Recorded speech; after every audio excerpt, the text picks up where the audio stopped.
মুখ্যমন্ত্রী হওয়ার পর মাননীয় পশ্চিমবঙ্গের মুখ্যমন্ত্রী শুভেন্দু অধিকারী তিনি আজ মায়াপুর ইস্কন মন্দিরে পদার্পণ করেন।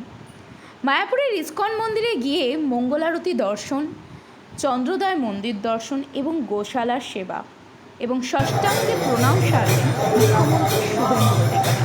সাধারণ মানুষজনের সঙ্গে একেবারে আপ্লুতভাবে মিশে এবং মঙ্গলারতির পাশাপাশি প্রত্যেকের সঙ্গে আলাপ বার্তাও সারলেন মুখ্যমন্ত্রী শুভেন্দু অধিকারী।